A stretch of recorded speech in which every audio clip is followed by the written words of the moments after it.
Halo semuanya, selamat datang di ulasan kita kali ini.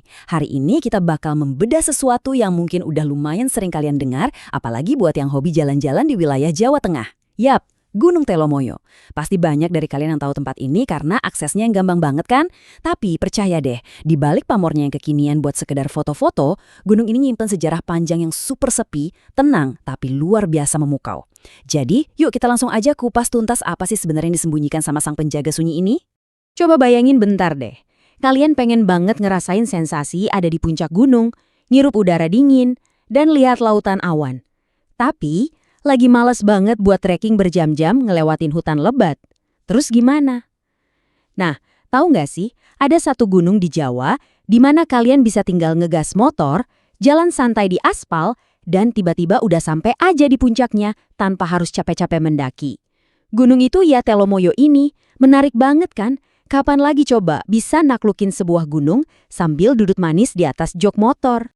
Tapi, jangan salah sangka dulu ya. Biarpun bisa diakses pakai motor, Telomoyo ini bukan cuma bukit kecil biasa. Dia ini beneran gunung. Berdiri kokoh di ketinggian 1.894 meter di atas permukaan laut. Angka segini tuh menempatkan dia di kategori gunung menengah. Cukup tinggi buat ngasih kita hawa dingin yang menusuk tulang dan pemandangan lautan kabut. Tapi ya cukup ramah lah buat nggak bikin kita beku kedinginan di atas sana. Nah, akses yang gampang tadi itu yang bikin Telomoyo jadi magnet pariwisata modern kayak sekarang. Tempat ini benar-benar ramah buat wisata keluarga. Kalau kalian suka yang agak menantang, ada juga kok jalur olahraga buat motor trail, sepeda, atau bahkan lari. Terus yang paling bikin betah? Pemandangannya. Kalau cuaca lagi cerah, dari puncak sini kita dikasih panorama 360 derajat yang gila banget indahnya. Kita bisa lihat jajaran gunung tetangganya kayak Merbabu, Andong, dan Ungaran. Plus pantulan kilauan air Danau Rawapening di kejauhan. Benar-benar paket komplit buat cuci mata.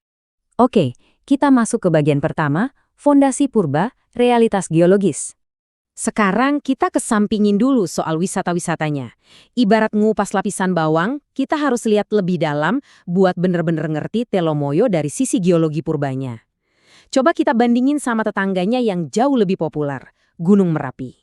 Kalau Merapi itu ibarat anak muda yang lagi berapi-api, agresif dan bahaya, Telomoyo ini beda banget. Dia ini kayak tetua yang udah lama pensiun. Secara geologis, Telomoyo adalah bagian dari jalur gunung api tua di Jawa Tengah. Dia udah nggak punya kawah aktif lagi, lerengnya super stabil, dan masa-masa dia meletus ngeluarin lava tuh udah lewat ratusan ribu tahun yang lalu. Kestabilan inilah yang bikin Telomoyo ini sangat aman buat kita datangin hari ini. Lanjut ke bagian 2. Sang penjaga air menghidupi Rawapening. Terus, karena dia udah nggak sibuk meletus lagi, apa dong perannya sekarang? Nah, ternyata Telomoyo ini ngambil peran lingkungan yang luar biasa vital, yaitu jadi penjaga air. Rantai ekologisnya keren banget loh. Pertama, badan gunung yang gede ini bertindak kayak spons raksasa yang nangkep air hujan.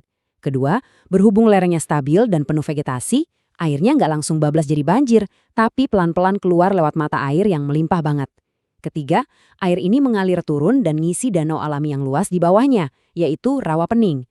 Pada akhirnya, siklus inilah yang terus ngejaga keseimbangan ekosistem di dataran rendah sekitarnya. Coba bayangin, tanpa Telomoyo, Rawapening itu mungkin cuma bakal jadi kubangan lumpur yang kering kerontang. Karena jasanya ngasih kehidupan inilah, warga lokal benar-benar menghormatin Telomoyo dalam budaya dan kepercayaan mereka. Gunung ini dianggap sebagai pelindung, semacam penjaga spiritual buat kawasan Ambarawa sampai Salatiga. Dan karena dia jadi sumber air utama Rawapening, Telomoyo ini juga nempel banget sama cerita rakyat lokal yang melegenda, yaitu kisah naga air Baru Klinting. Intinya, gunung ini selalu hadir sebagai sosok pelindung diam-diam yang ngerawat kehidupan di bawahnya. Masuk ke bagian 3. Raksasa berselimut kabut, memecahkan makna nama. Ngomongin sejarah budaya tuh kayaknya kurang afdol ya kalau kita nggak bahas bahasanya.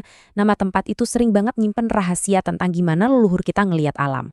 Nah, kalau dari tradisi lisan Jawa, kata Telomoyo itu diyakini gabungan dari dua kata. Telo yang artinya umbi-umbian dan moyo yang artinya bayangan, samar atau sesuatu yang ketutup kabut. Jadi ini tuh seolah gunung yang wujudnya samar, nggak pernah cari perhatian dengan ledakan dan lebih sering nyembunyiin puncaknya di balik selimut kabut putih yang tebal. Dan jujur aja, arti namanya itu bener-bener ngegambarin realitas fisiknya dengan sangat pas. Kalau gunung berapi aktif itu biasanya caper dengan suara gemuruh dan asap tebal, karakter asli Telomoyo tuh kebalikannya banget. Dia sama sekali nggak agresif. tenang luar biasa, persis kayak arti namanya, yang samar. Telomoyo diam-diam nyimpen sisa kekuatan alam purba yang dulu luar biasa raksasa, tapi sekarang udah mereda dan beristirahat. Bagian 4. Pengamat yang tenang. Jejak sejarah Jawa. Karakter tenang yang kita bahas tadi bikin Telomoyo ini jadi saksi bisu, semacam pengamat kalem dalam panggung sejarah panjang Pulau Jawa. Dari zaman ke zaman, peran dia beradaptasi, tapi karakternya tetap sama. Mundur ke abad 8–10 Masehi, pas zaman kejayaan kerajaan Mataram kuno, lereng Telomoyo ini jadi jalur penting banget yang ngehubungin wilayah Kedu, Ungaran, sampai pesisir utara Jawa. Waktu itu dia jadi zona penyangga buat pertanian. Lompat ke era kolonial, pihak Belanda nggak ngubah tempat ini jadi perkebunan raksasa, tapi malah jadiin gunung ini titik patokan yang andal di peta topografi mereka karena bentuknya yang anteng dan stabil. Terus di era modern, dia berevolusi jadi ruang asyik buat edukasi alam dan wisata yang bikin kita bisa refleksi diri. Nah, ada satu hal penting nih soal posisinya dalam spiritualitas Jawa yang harus kita pahami. Coba deh kita bandingin lagi. Di dataran tinggi Dieng, kita nemuin candi-candi raksasa tempat pemujaan gede-gedean. Terus Merapi, diselimuti sama mitos seram dan dihormati karena daya hancurnya. Tapi Telomoyo, gunung ini tuh hawanya teduh dan bersahabat banget. Nggak ada tuh mitos-mitos yang bikin merinding. Spiritualitas di sini lebih ke arah yang sunyi, personal, dan nyatu banget sama keseharian para petani di sekitarnya. Bener-bener tempat buat duduk sejenak dan nenangin batin. Bagian kelima, simbol ketenangan dan keseimbangan. Jadi kalau kita gabungin semua lapisan informasi ini, dari bebatuan vulkanik tuanya, kemampuannya nyimpen air, sampai jejak sejarahnya, kita bisa lihat kalau secara historis dan simbolis, Telomoyo tuh nggak ada hubungannya sama bencana epik atau legenda raksasa para dewa. Gunung ini justru mewakili ketenangan mutlak dari alam. Tugas murninya cuma satu, jadi penjaga yang ngasih air kehidupan. Telomoyo ini model yang sempurna gimana manusia dan alam bisa hidup selaras. Kita bisa asyik nikmatin pemandangannya naik motor, sementara dia diam-diam terus ngalirin air ke sawah dan danau di bawahnya tanpa pernah minta diperhatikan. Ada satu kalimat kutipan dari sumber ulasan kita kali ini yang menurut saya merangkum semuanya dengan sangat indah. Sebuah sejarah tentang keteduhan, kesunyian, dan keseimbangan. Gunung ini ngajarin kita kalau hal-hal yang nggak meledak-ledak, yang kelihatannya nggak megah atau nggak nakutin, seringkali malah jadi elemen paling penting buat nyokong kehidupan di sekitar kita. Ketidakadaannya sifat agresif itulah yang justru bikin Telomoyo ini sangat berharga. Dan ini bawa kita ke satu pemikiran akhir. Gunung Telomoyo udah berdiri diam di sana selama ribuan tahun. Nggak pernah cari perhatian, tapi terus ngasih kekuatan dan keseimbangan buat apapun yang hidup di sekitarnya. Jadi, saya pengen ninggalin kalian dengan satu pertanyaan simpel.